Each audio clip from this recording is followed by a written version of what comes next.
Hello everyone. So last video में हमने cover किया था पॉलीसेकेराइड्स के बारे में एंड आज हम लोग स्टार्ट करने वाले हैं बायोमैक्रोमोलिक्यूल्स का part number 4 that is nucleic acid and ये हमारा लास्ट पार्ट होगा। इसके बाद हम लोग पढ़ेंगे एंजाइम्स के बारे में and the chapter will be over. The nucleic acid को तो बेसिकली हमारे पास जो न्यूक्लिक एसिड होता है वो क्या होता है, पॉलीन्यूक्लियोटाइड होता है।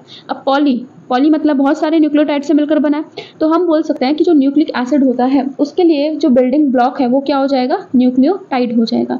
ठीक है, सो न्यूक्लिक एसिड क्या है, हमारे पास पॉलीन्यूक्लियोटाइड है और न्यूक्लिक एसिड बिल्डिंग ब्लॉक क्या है, न्यूक्लियोटाइड होता है। अब हम बात करते हैं न्यूक्लियोटाइड के बारे में। तो न्यूक्लियोटाइड में बेसिकली हमारे पास 3 केमिकली डिस्टिंक्ट कंपोनेंट्स प्रेजेंट होते हैं।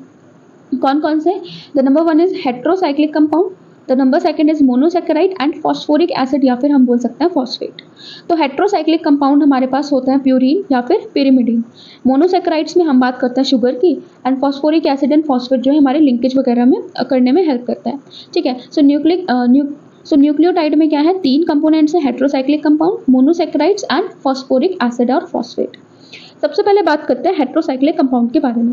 तो हेट्रोसाइक्लिक कंपाउंड्स बेसिकली हमारे पास क्या होते हैं, नाइट्रोजनस बेसिस होते हैं। ये एनसीईआरटी की डायरेक्ट लाइन लिखी हुई है एज सच की heterocyclic compound in nucleic acid are nitrogenous bases. Correct. तो जो हेट्रोसाइक्लिक कंपाउंड होते हैं न्यूक्लिक एसिड में वो बेसिकली क्या होते हैं, नाइट्रोजनस बेसिस होते हैं।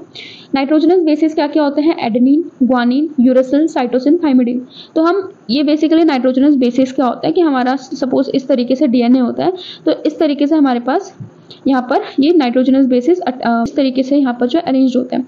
तो यही नाइट्रोजनस बेसिस कौन कौन से होता है हमारे डीएनए में या फिर हमारे पास जैसे यूरेसिल है वो आरएनए में होता है। तो ये सब चीज़ें हम इसमें पढ़ते हैं। ठीक है, तो इन्हीं को हम बोलते हैं नाइट्रोजनस बेसिस। तो वो क्या होते हैं, adenine, guanine, uracil, cytosine and thymine. तो एडेनिन और ग्वानिन हमारे पास क्या होता है, सब्सटीट्यूटेड प्यूरिन्स होते हैं। अब जो प्यूरिन होता है उसमें 2 रिंग्स प्रेजेंट होती हैं। ठीक है, तो प्यूरिन में क्या है, 2 रिंग प्रेजेंट होती है and it is substituted purine जिसके क्या क्या एग्जांपल्स है, adenine and guanine, AG, right, AG purine, इस तरीके से याद कर सकते हैं, राइट। तो ये हो गए यहाँ पे। अब इनमें जो हमारे पास जो रिंग होंगी, रिंग में हमारे पास नाइट्रोजन भी प्रेजेंट होंगे। तो नाइट्रोजन की कौन कौन सी पोजीशन है, that is 1, 3, 7 and 9। In position पे क्या प्रेजेंट होगा, नाइट्रोजन प्रेजेंट होगा।